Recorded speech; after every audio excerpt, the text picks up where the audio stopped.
Alright, hi guys, I'm Emerald, and this is my first episode of me trying to learn how to tattoo.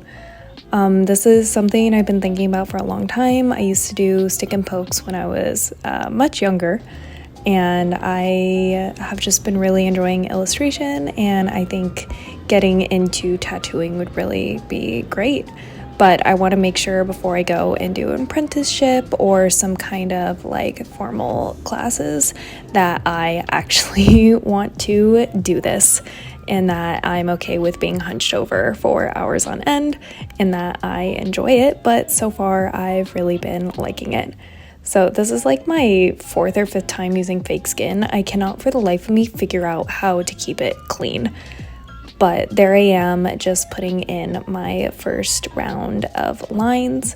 I'm gonna try in the next couple weeks and months to really focus on getting the voltage right and my overall speed, because I've noticed, I don't know if it's just me buying really cheap fake skin or what, but I get really faint lines, and later in this video I actually turn up the voltage, which really helps. I think I just move quite quickly, and also I have a very gentle hand. I'm trying really hard. I bought really skinny fake skin on purpose so that I know what depth I'm like tattooing people at.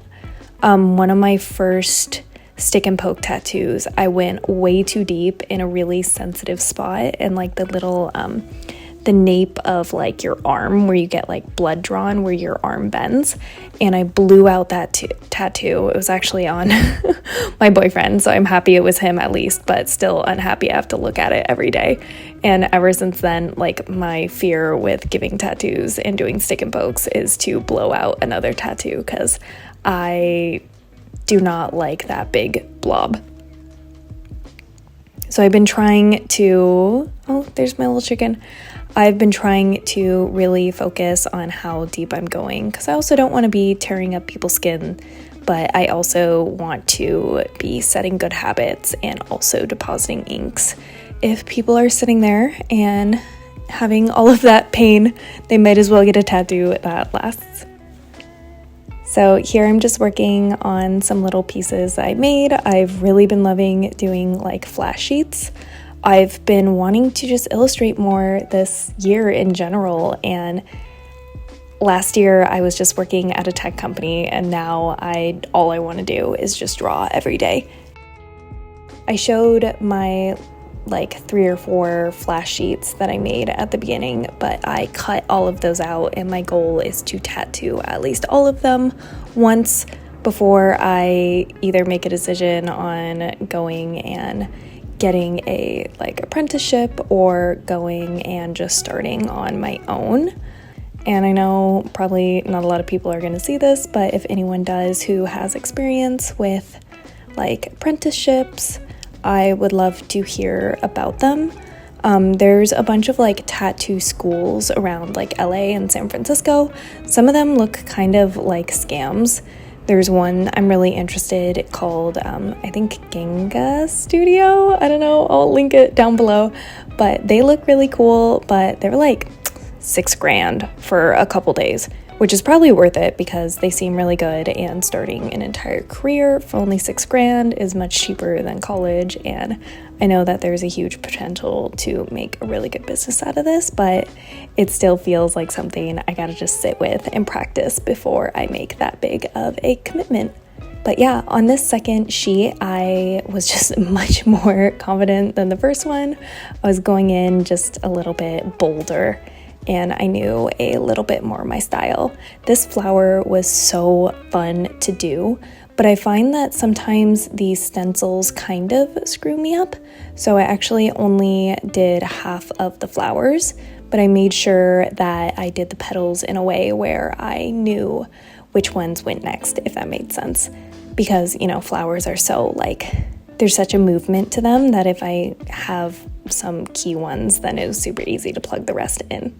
And yeah, I was just moving through the sheet. You'll see here soon that I tried to shade in the girl's like unitard thing, and I am not good at shading yet. That is the next thing that I want to do, is learn how to do those like thick blocks of color, because I really love that style. My goal is to be able to make things that look kind of like a printer did, like just really saturated, bold, graphic design-y lines.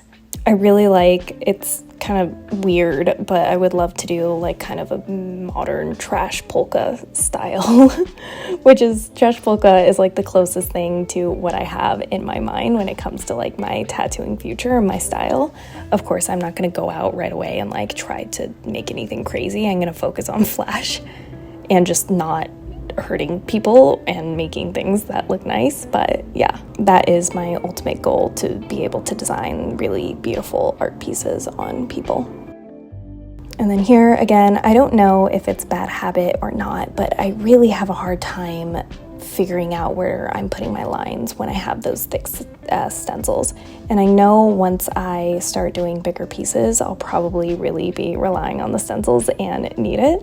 But part of it is like I drew all of these myself, and I think I'm pretty okay at copying things, and hopefully I'm good with some hand-eye coordination and can fill in the rest of a drawing. But this is definitely like the workflow that I found of getting the important lines down and then just trying so hard to wash off all of the stencil stuff. So here I am trying to pack in a bunch of color. I ended up after this bumping up my voltage, which really helped.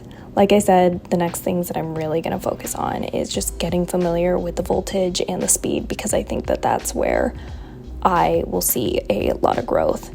And also just really targeting how to like shade. I have no interest whatsoever in doing anything like realism or shaded, really. I think that these kind of like line art tattoos are really endearing, but I would like to be able to do everything under the belt, and I'm just curious about everything.